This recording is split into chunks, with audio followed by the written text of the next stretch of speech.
Which one are we doing first, packet or the study guide? We'll pack it first. And then study guide. And in the packet, we're going to do 17-3 in the packet.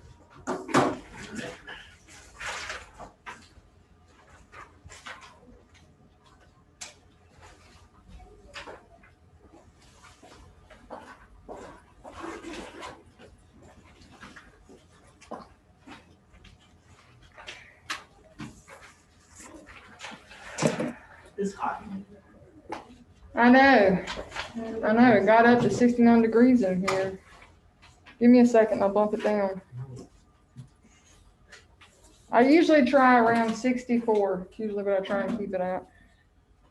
After that, it gets toasty. Did you say it's hot here? Yeah, that's good. It's usually cold. I like that one. It's usually, especially at the winter. Yeah, it's good. It's usually like frozen solid. What? Yeah. Cool. It's no, you don't have to say anymore. I'm gonna go ahead and get it I bumped think it down. feels nice. I think it feels comfortable. No, I heard that it was too hot. It was elaborate. There we go. Get that fixed real quick. Okay. All right. So let's get ready to jump into it. Announcements, reminders, all the things. Okay. All right. Let's hit it so we can get into bell ringer. And like I said, if you have the packet of notes and you want to follow along, we're going to look at pages 64. We might intro to 65. We'll see how that goes.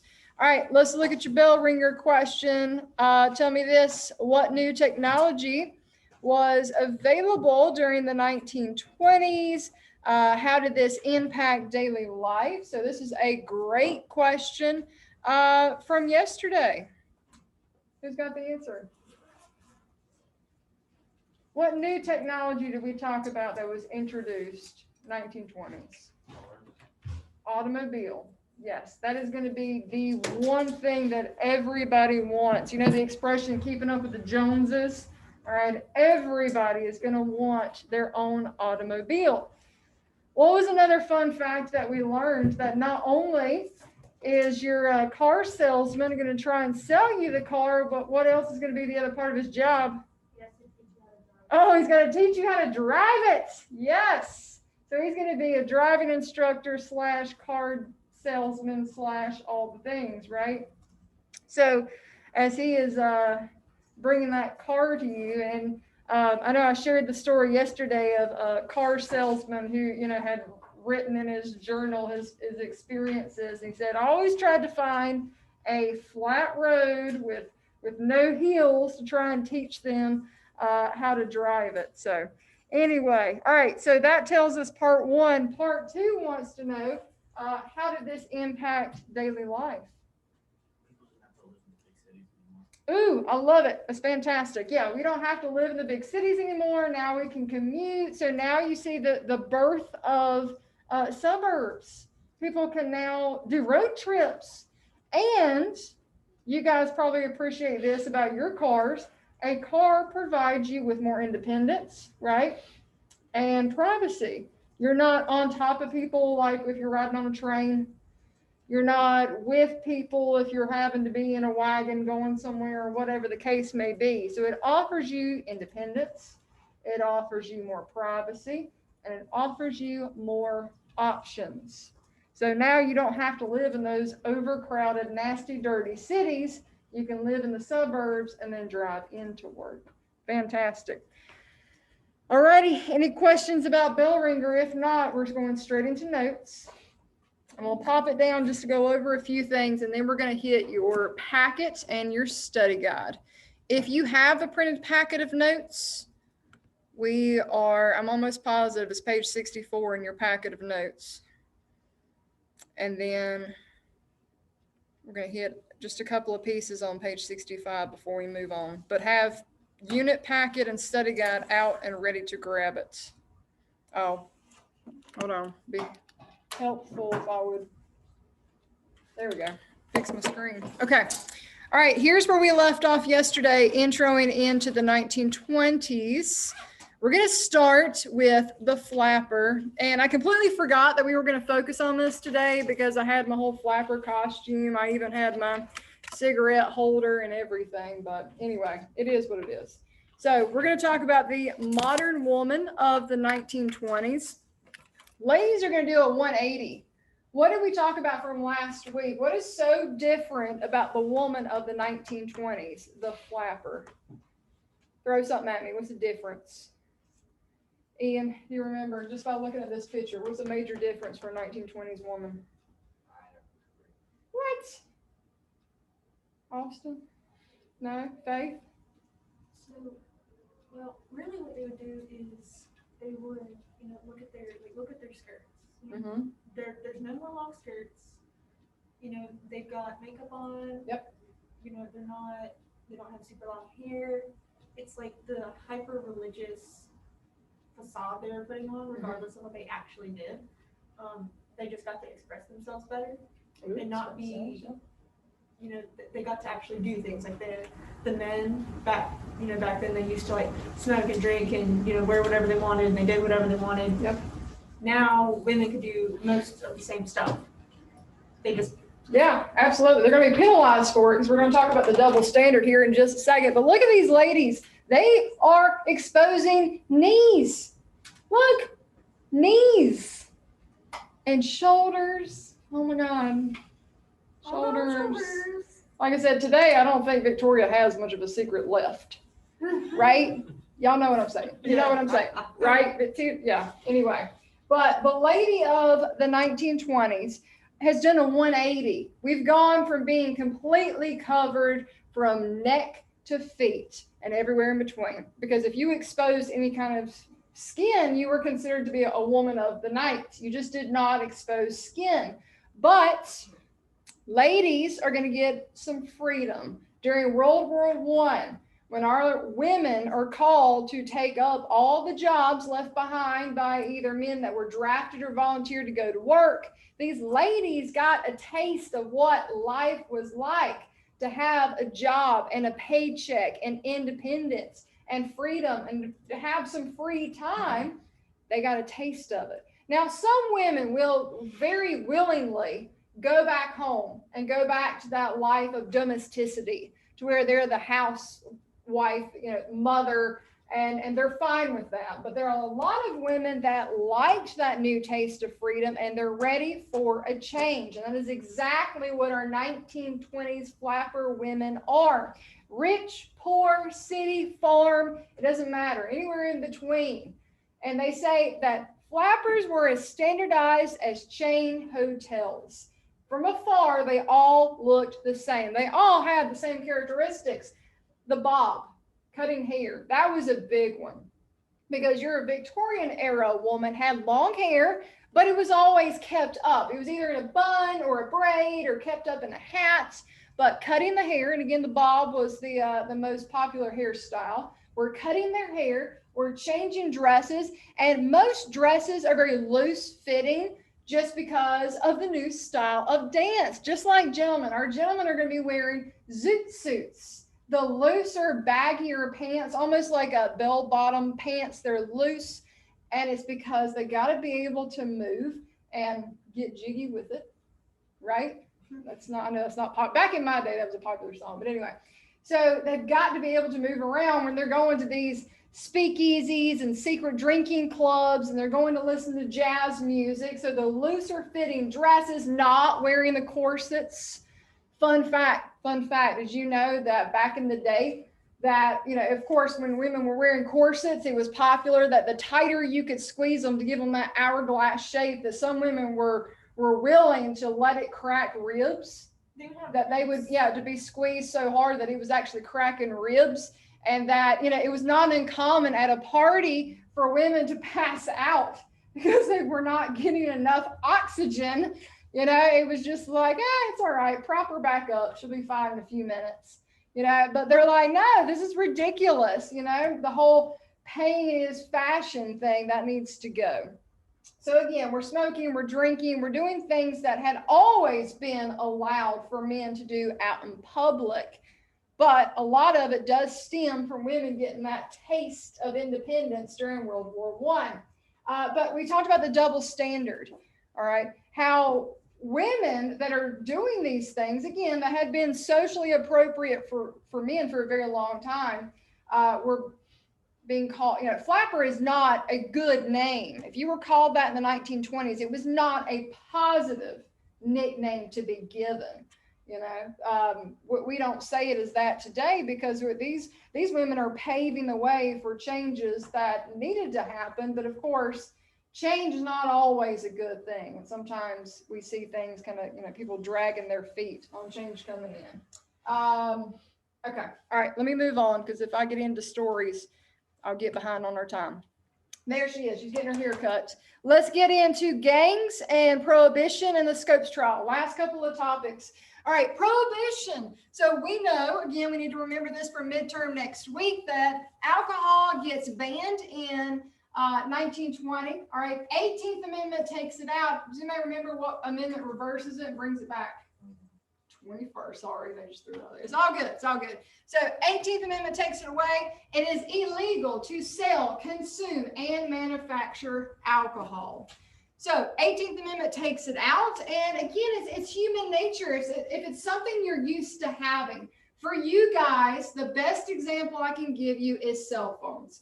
Like if tomorrow they ban cell phones and said cell phones are now illegal and they went around and took them all up, I believe that if most of you didn't die from a heart attack and stroke, if you actually made it past that you would probably be on the computer getting one through the black market just because you guys can't even make it usually through a class period without getting the spasms of I haven't posted what I'm doing in the last 30 seconds. I haven't showed something that, I haven't showed that I'm drinking a drink.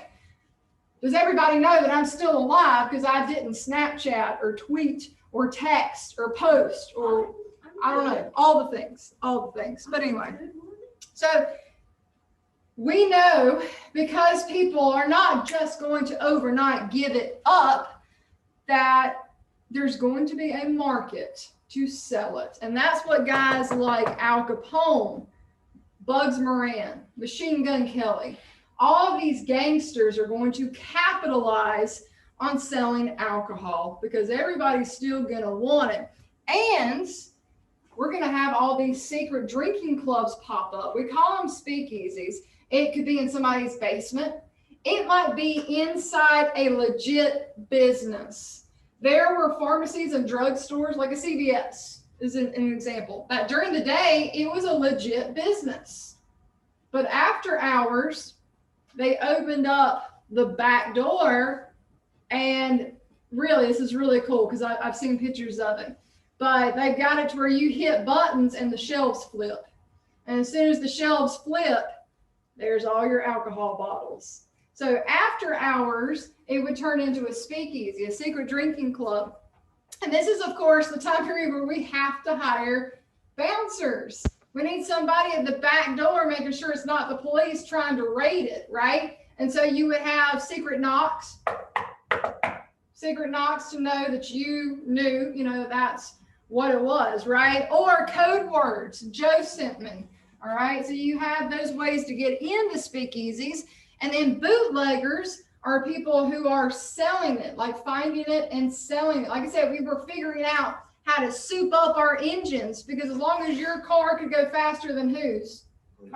Yeah, that's all that mattered. As long as your car could go faster than the police's car, you can outrun them because you're trying to get rum and whiskey and tequila and vodka from various parts of the country, unless you're in your bathroom making bathtub gin, right? But these guys were making a ton off of illegal alcohol. Do you know that's the number one reason why the United States made it legal again? Because they realized how many millions of dollars the government was losing in tax dollars. Greed. Alcohol, tobacco products, they all have what we call a sin tax on them. They all have an additional tax that the government uses off of those items. Hey, fun fact, does anybody know what Al Capone actually ended up being put in jail for? It wasn't because of all the murders and it was tax evasion, all right? Because like a lot of people, he was a legit businessman that on the outside, he had like a laundromat or something that he actually owned. Like that was his like legit business, but he wasn't paying taxes on his legit business. So they got him on tax fraud. And then after they got him, and people knew that he was in a secure location, they started coming out and being like, yeah, he's the guy that was behind the St. Valentine's Day massacre. You know, they ended up killing 15 people because he, like everybody else, if you have money, you can hire people to do your dirty work for you, right? Which is what he did. So he was never directly linked to something that went down, but they were able to get him on tax evasion, and then they could later get him on everything else. And he ended up being put in Alcatraz, one of the most notorious prisons. So that's another thing for you to check out. Yeah, so Al Capone, also known as Scarface. All right, one more thing. Let's talk about this. The introduction of evolution, okay? Before evolution was ever taught in a science class, they were actually teaching fundamentalism, creationism. Fundamentalism is the idea that we are teaching that we came from Adam and Eve, and that's how everything started. But we're about to see a flip. I about said the wrong person. John Scopes, that's what I meant to say. John Scopes was a science teacher. In 1925, he made the decision, you know what? I believe in evolution and I'm going to teach it in class. Well, as soon as he taught Darwin's theory of evolution, the idea that we evolved from monkeys, basically, that's why it's nicknamed the monkey tribe. But he says, I'm going to teach in class. I believe it. I'm going to teach it. Well, as soon as he does, and students run home and tell mom and dad, you won't believe what I heard in school. He said we evolved and came from monkeys. He gets fired. Okay. As soon as he gets fired, and this is all over the newspaper, Clarence Darrow is an attorney, and he said, hey, man, I got you. I got you. We're taking this to court. I got you. It's going to be a big deal. Well, the guy that is the prosecuting attorney that's going against them is William Jennings Bryan. You should remember him. He's going to be a midterm question because he ran against William McKinley in the 1896 election. He lost, but anyway. So Bryan wins the case. Well, here's the thing. What can you do? If you don't like the decision in your court case, what can you do? Try to have it reevaluated. You can appeal it. You can appeal it. So they appeal the case. It goes to the Court of Appeals. The Court of Appeals is like, you know what? Maybe it is time for a change in how we think. They overturn the case. Well, and the rest is history, because what do you learn in science class now? Do you get taught Adam and Eve and we evolved through creationism in the Bible, or do you get taught Darwin's theory of evolution? Yeah, exactly. Yeah, so we have completely changed not what we teach, but we've completely cut out the other half of what used to be there, the idea of creationism. Okay, all right. I tell you what, for time's sake, I think I might just stop there. All right, make sure you've got them out if you don't already. Your unit packet, we're on 17-3, and then your study guide. And if anybody needs a paper copy, I think I went and made a few extra. But 17-3 in your packet, it is fill in the blank. So this one won't take us that long to go through. And then we'll be able to get another chunk of your study guide taken care of. And then we've got one more page of notes to look at tomorrow. All righty, let's see. Let me get this cut off so we can get into it. There we go. I'm going to stop sharing with you guys. There we go. Okay. All right. 17-3, fill in the blank, number 1. In the early 1920s, an economic recession and influx of immigrants and cultural tensions created an atmosphere of, all right, I apologize. I know these big words for a small space, disillusionment and intolerance. That's your answer. Disillusionment and intolerance.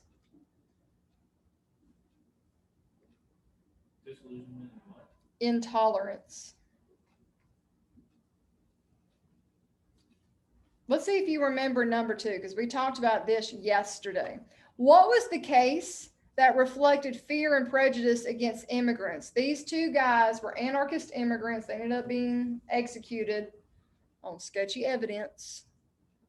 I remember them from yesterday. What's the question? Number 2. A case that reflected fear and prejudice against immigrants. No? Sacco and Vanzetti. I'll spell that for you. Sacco is Sacco. Sacco and Vanzetti. Vanzetti. Sacco and Vanzetti. Number 3 says the Ku Klux Klan claimed it was fighting for Americanism. That's your first blank, Americanism. And had nearly, you might want to guess how many members you think they had by 1924? Wasn't it like 1,000 something? Slush bar. 4 million. Oh my God. 4 Wait. million. 4 million members by 1924. So, but here's how their numbers went up, because after World War I, it wasn't just African Americans. It was all minorities. Yeah, it had, grown. 4 million in the other one. 4 million. Yes, 4 million in blank 2 for number 3. All right, number 4 says, according to the Emergency Quota Act, only 3% of the total number of people in any ethnic group. That's your answer. Ethnic group. In any ethnic group already living in the U.S. could be admitted in a single year. Number 5 says the National Origins Act of 1924 deliberately used data from the 1890 census. That's your answer. 1890 census. What did we say the other day a census is?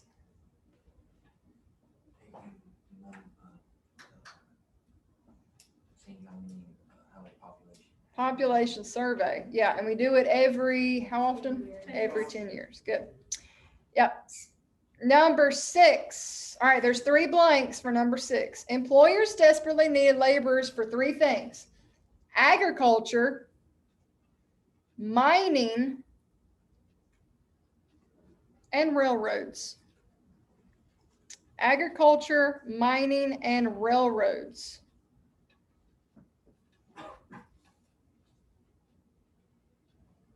And this work was done by immigrants from Mexico that filled this need.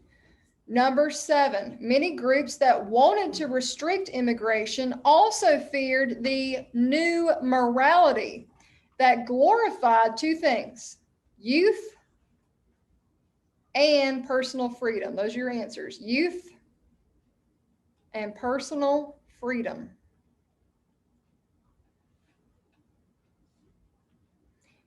Number 8 says many women in the 1920s wanted to break free from, here's your first blank, traditional roles.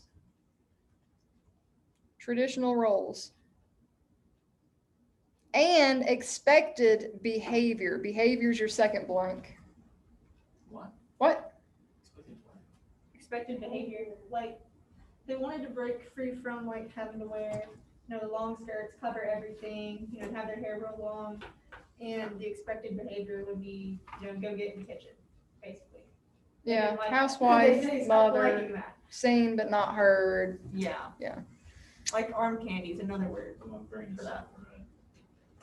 Well, not necessarily, because anyway. All right, number 9. What is the new title for the modern woman? Flapper. Yeah. So your first blank in number 9 is flapper. Well, only blank. There's only one blank. So number 9 is flapper. A flapper was a woman who personified the fashion and social changes of the 1920s.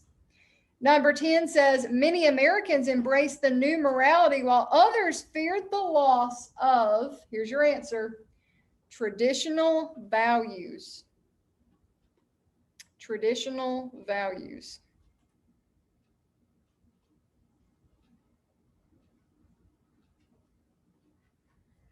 Number 11, evangelist, and I'm going to spell his name because it's spelled a lot different than how it sounds. His name is Amy McPherson, and you spell it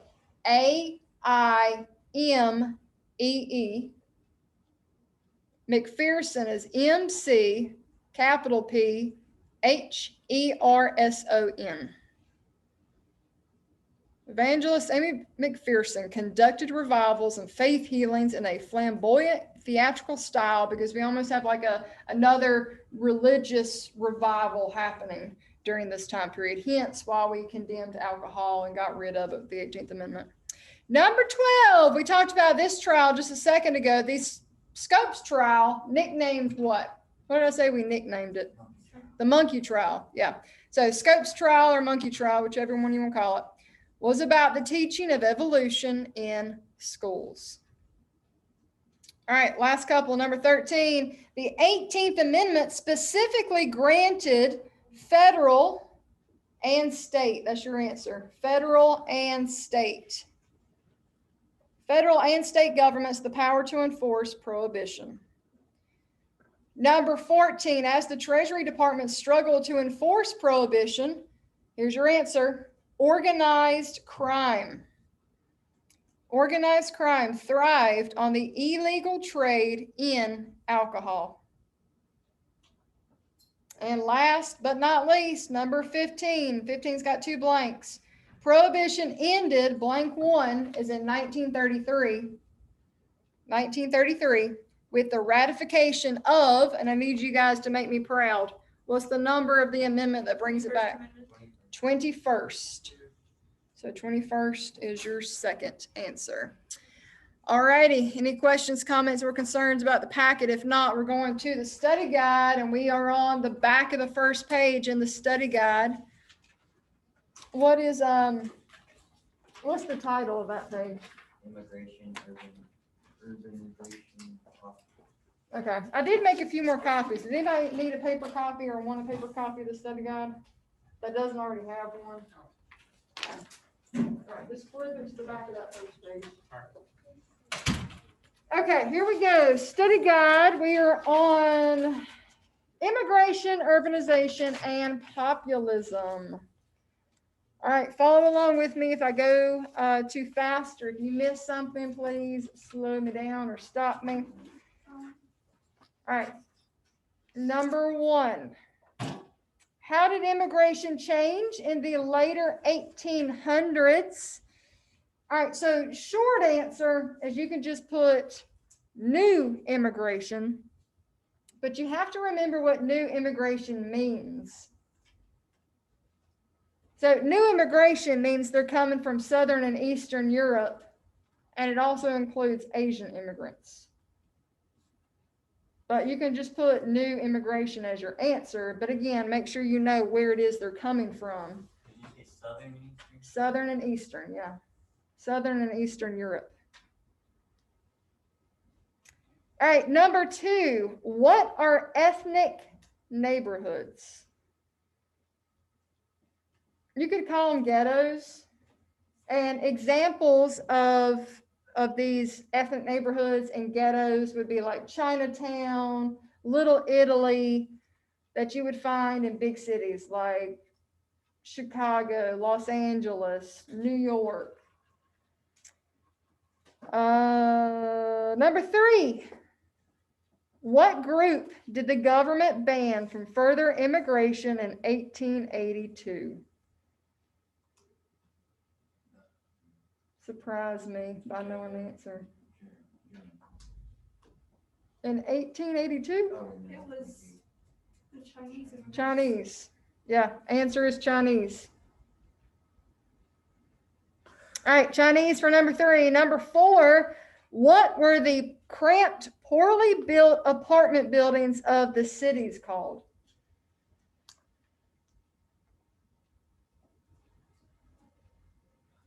Nope, nobody. Tenements. Tenements. Fun fact, you can actually go to New York and visit the tenement museum, the ones that have not completely collapsed. They actually kept them as museums. And I say collapsed because there were no building codes, and they would like build it overnight and start stuffing people in it to pay rent, and they would just collapse because they didn't double check anything. Terrible, terrible situation. Number 5 says, what book did Jacob Riis write and what was it about? Here's the jungle. Mm-mm. Wasn't the jungle? That was Upton Sinclair. Right. Jacob Riis wrote How the Other Half Lives. How the Other Half Lives. Well, what other half is he referencing?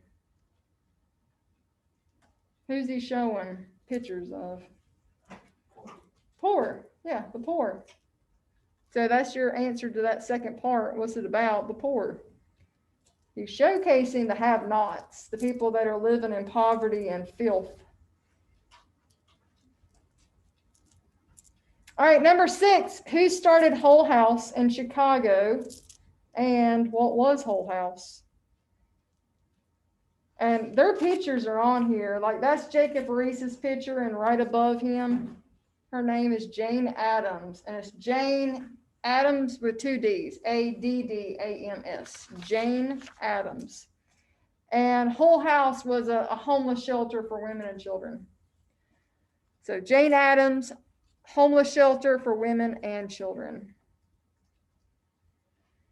All right, number 7. What term is used to describe the action of stealing money from the government? Tax fraud. Embezzlement. Embezzlement. All right. Number 8. What term describes the process of getting paid to give out government jobs? You could call it kickback. You could call it the spool system. You can call it a lot of things. What do we want to call it? Let's just put spool system, because that's really what it is. Spool system is, giving out jobs in exchange for a reward of some sort. What is number 8? Just put spool system. SPOIL, spool system. Spool system. Number 9, what is a political machine and why were they able to control an area? Political machines were basically parties that, would support like one, party, typically like Democrat or Republican for the time. And if you disagreed with them, they could like seriously mess up some of your stuff. Like they would cut tires, they would, like break in things, destroy buildings. Like they would just break everything. Right, yeah. So we'll try to summarize best we can. Political party, and there's really no way to go super short on this. Political party that controls an area. Sorry, there's really no way to go much shorter than that. Political party that controls all of an area. Squeeze it in best you can.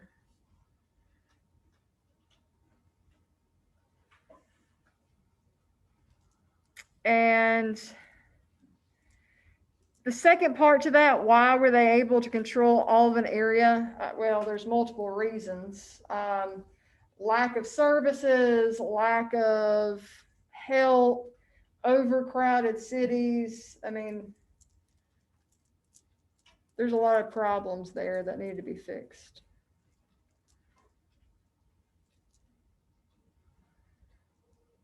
All right, number 10, what famous political machine controlled New York City? We called it the Tweed Ring, Tweed, Tweed Ring. It was controlled by William Boss Tweed and all his associates, but we nicknamed it the Tweed Ring, Tweed, Tweed Ring. And they controlled New York City. All right, number 11, what famous cartoonist helped to expose the corruption of this political machine? And the guy that also gave us the picture of the donkey and elephant for our political parties, Mr. Thomas Nast. And Nast is N-A-S-T. Thomas Nast.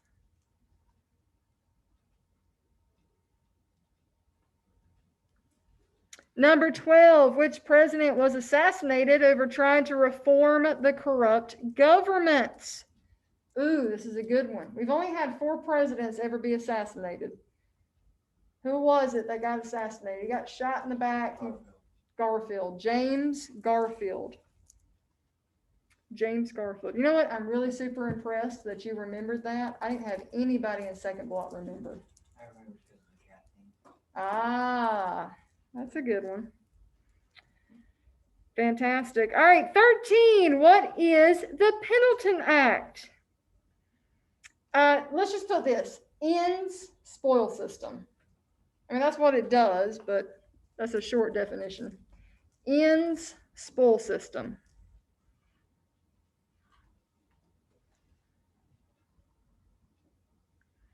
Now, I realized a problem with the rest of the questions during second block.